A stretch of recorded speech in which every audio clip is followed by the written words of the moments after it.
Over a period of 2 days, Brown painted a dismal Korean War intelligence picture. I was given a choice to volunteer or walk. I was still wet behind the ears, but I wasn't naive. I knew the downside, that it wouldn't be wise to turn down such a lucrative offer that might enhance my career. Doubtless my refusal could brand me as a coward and bring my career to a screeching halt. Knowing that, what other choice would a young officer have but to volunteer? It happened to be my 6th wedding anniversary, and my beautiful wife, Nell, and my handsome son, Lanny, were impatiently waiting in Texas for their port call. They would join me for a wonderful family-accompanied tour within the heartland of Europe. But their port call was put on hold. Absence from my unit would be covered by a 30-day concocted emergency leave to my hometown in Texas. It was evident that Army regulations had been thrown out the window. There was no bona fide Boyd family emergency that demanded my presence. But there was a different kind of emergency in Korea. It was little comfort to learn that in the event I failed to return from the mission, a substitute burned beyond recognition cadaver, matching my body size, would be shipped to my home for burial with full military honors. The truth was that Lieutenant Boyd's body would remain where it fell in Korea. Can anyone find fault with my urge to run like hell? But having volunteered, I hung in there. Over the hours that followed, Brown crammed my brain with details of the mission. No notes were permitted. With a bird colonel staring in my face, I had to pay attention. I soon realized that no madman's plan could come close to the unbelievable military intelligence op that Brown revealed. Brown was in the process of selecting 10 Americans and 66 nationalist Chinese soldiers.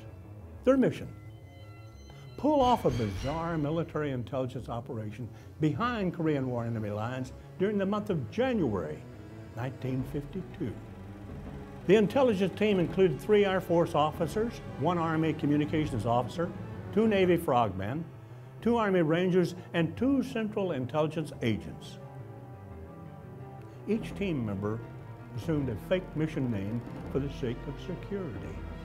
My teammates were simply identified as Bill Robbins, Sam Puller, and Jim Pearson, who were Air Force officers. Tom Capeman and Reed Lynch were Navy Frogmen.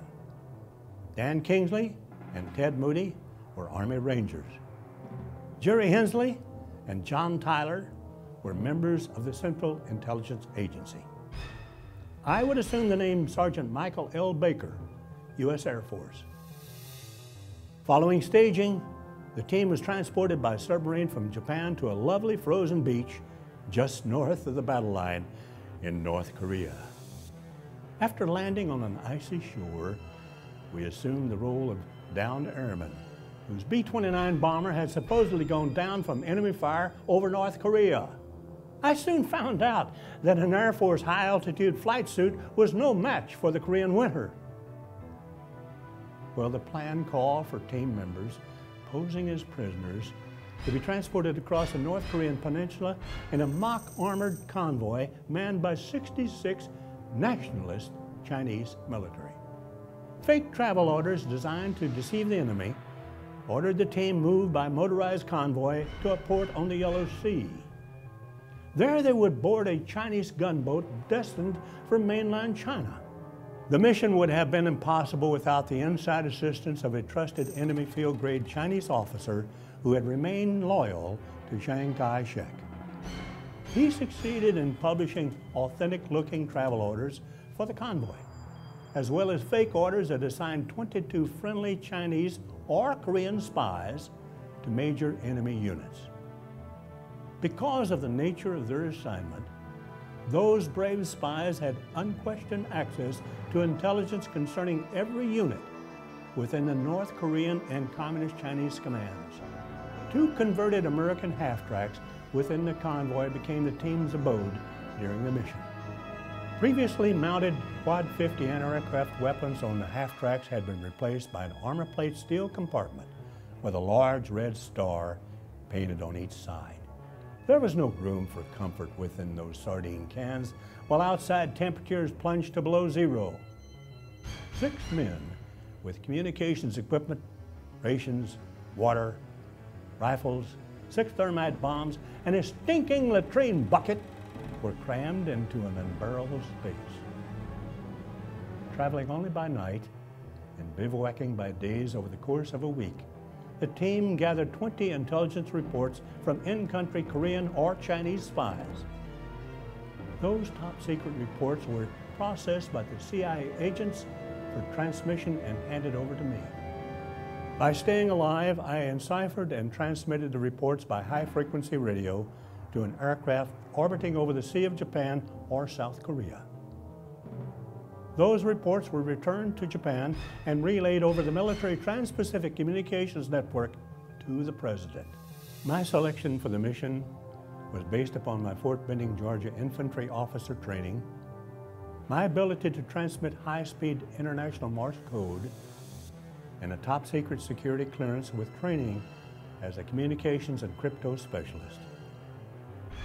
Each team member was issued a potassium cyanide capsule to be taken in the event of capture.